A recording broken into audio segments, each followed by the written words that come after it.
if you have a crappy boss and they're unwilling to learn, or they just already have their own set ways and how they do it, and it's very degrading or condescending in any way, and other things that I'm not adding to this right now at the top of my head. But um Do you know what? Before we leave this topic, I do want to say something because you know what makes me the saddest yes. is early in my career.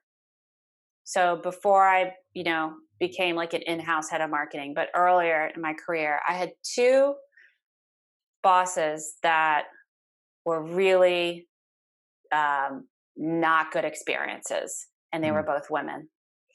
And both of so what Mm. I'm saying is the two Yeah. worst scenarios I've had in terms of, like you said, it could be a boss that you can't do. I was early in my career. The one I couldn't do anything about. She was my boss, Right. and she berated me, over email, verbally put me down, and I took it and took it, took Wow. it, and then I reported her to the CEO, who was a male, and he ended up firing her. As soon as I reported her, other people came out about her.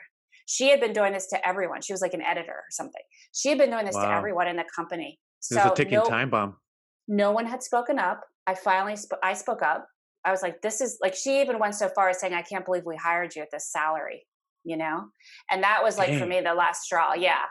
And I reported her and they ended up firing her. So that was one. And then the other one was just really rude to me, and mean, and fudging her expense reports, and having me fudge her expense reports for her. A liar, a thief.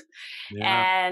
And that was a really bad experience. And um, that's sad. Like, women need to set Right. really strong examples for other women, if nothing else, on this topic of, gender and being True. disadvantaged. It goes for, you can't just look at it one way. You can't just say, have men ever treated you badly, Right. because I believe we're humans. Like, it's one people on the Mm. earth, and so there Totally. are a lot of other examples. I mean, those Yeah, were yeah, yeah. early formative experiences in my career, and they were both women. And